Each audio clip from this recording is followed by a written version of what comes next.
Всім привіт! Сьогодні в нас чергова посилочка з AliExpress. В цьому невеличкому кульочку має бути диктофончик. В дорозі він був 20 днів.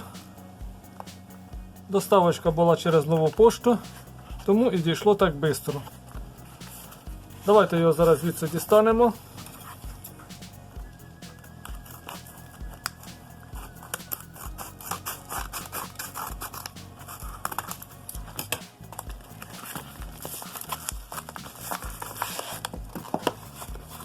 Все, тут нема нічого. І ось в цій коробочці має бути диктофончик. Відкриваємо.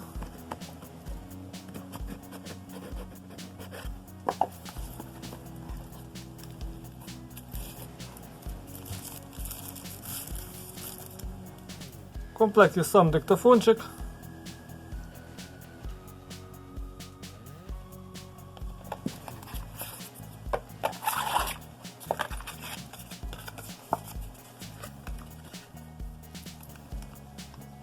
USB кабель для передачі даних.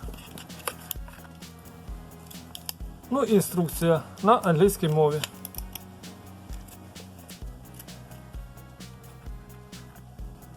А зараз коротенько по самому диктофончику. Його розміри 85 мм, ширина 26 і товщина 11 мм. Корпус диктофончика виготовлений із метала, це не пластик. Вага його 45 грамів. Має вбудований акумулятор на 410 мАч, що дозволяє йому працювати автономно близько 21 години.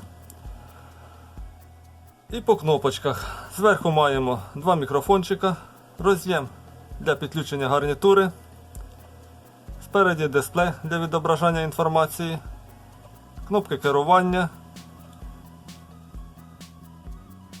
на правій грані кнопка перемикання режимів роботи. В нижньому положенні він працює як MP3 плеєр для прослуховування аудіозаписів. Верхнє положення це режим запису. Середня кнопочка це вхід в меню. Нижня кнопочка вихід з меню.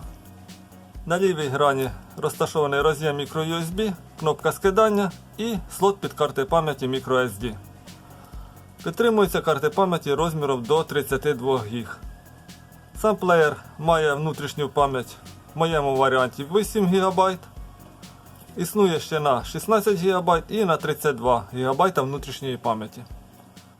Диктофон вмикається центральною кнопочкою, або, коли ми його переводимо в режим запису, він також вмикається автоматично. Тиснемо на центральну кнопочку і тримаємо її. Зараз він знаходиться в режимі відтворення аудіозаписів. Є два режими. Перший це коли він відтворює аудіозаписи, які ми записували. І другий режим це коли він працює в режимі MP3 плеєра. Він відтворює тільки музикальні аудіозаписи, які знаходяться в його внутрішній пам'яті або на карті пам'яті SD. Перемикання між режимами відбувається кнопочкою меню. Для того, щоб відтворити файл, ми просто тиснемо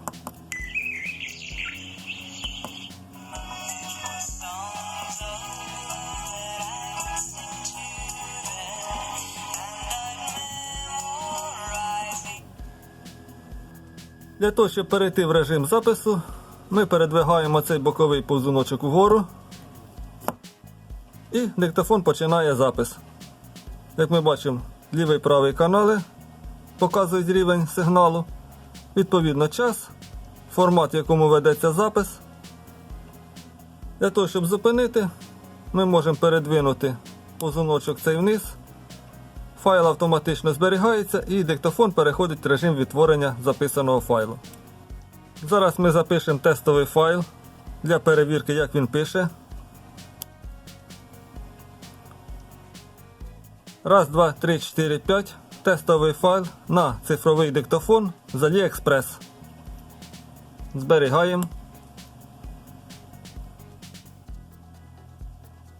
Прослуховуємо. Раз, два, три, 4, 5. Тестовий файл на цифровий диктофон з AliExpress.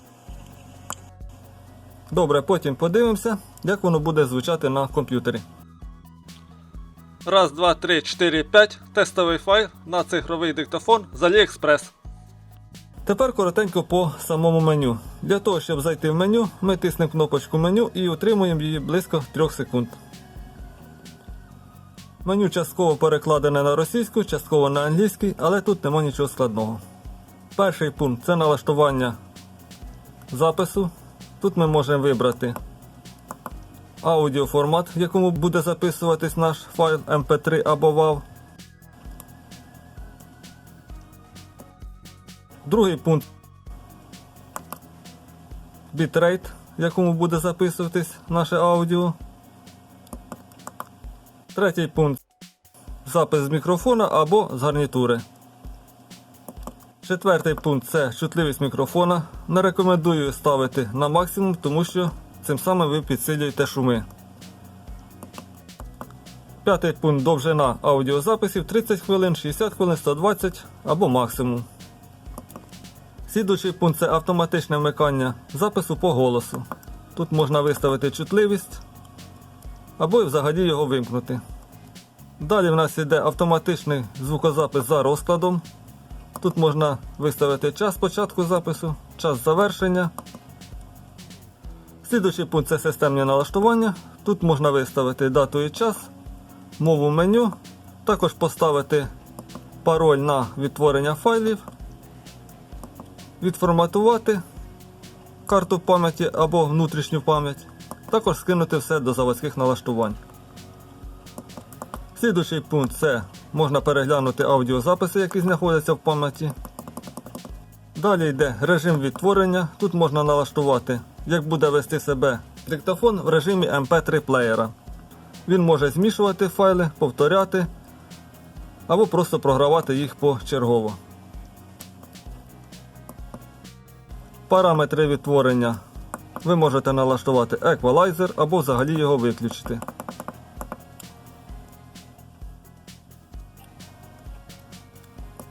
Також можна видалити один файл, видалити все і вихід з меню. Для того, щоб просто видалити один файл, наприклад, ви записали його, прослухали, І диктофон починає автоматичний запис. він вам не сподобався, тиснете кнопочку повернення з меню, саму нижню, видалити, підтверджуєте і файл видалено. В принципі, по диктофончику це все. Плюсів дуже багато. Він дуже якісно записує. Компактні розміри. Великий час автономної роботи. Підтримка карт пам'яті. Із мінусів, що я хочу сказати, це відсутність кліпси для закріплення на одязі. Тобто його ніяк не можна закріпити на одязі, хіба що носити в кармані. Це великий мінус. На цьому все. Не забуваємо підписатися і до зустрічі на моєму каналі.